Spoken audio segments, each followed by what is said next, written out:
So all of those things set me up to be able to do what I'm doing now. And that is something that I definitely know is an area of privilege for me. When I think about things that are not areas of privilege for me, race is definitely one of the first things that comes to mind.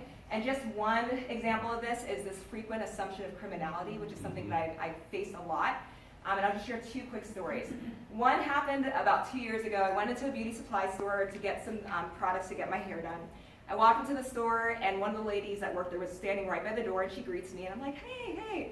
And then I walked and this is a huge place, so I walked all the way to the back of the store to find what exactly I needed. So I'm going through the display, putting things in my cart, and I just had this sense that I was being watched. So I look over to my left, and sure enough, she had to have run from the door to where she was to get there as quickly.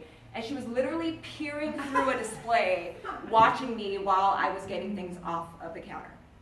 And in that moment, normally I'm like incredibly introverted. I'm not confrontational, but I called her on it because I was just like, why are you here? Why are you following me? You were at the door just now, and now you're basically like watching me as if I'm about to steal something.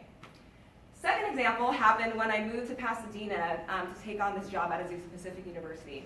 And I live in an area where there are a lot of restaurants within walking distance. So one day I was like, I had a really big craving for the shrimp tacos at Rubio's. If you haven't tried them, change your life. So I walk over to Rubio's and I'm excited to get these shrimp tacos.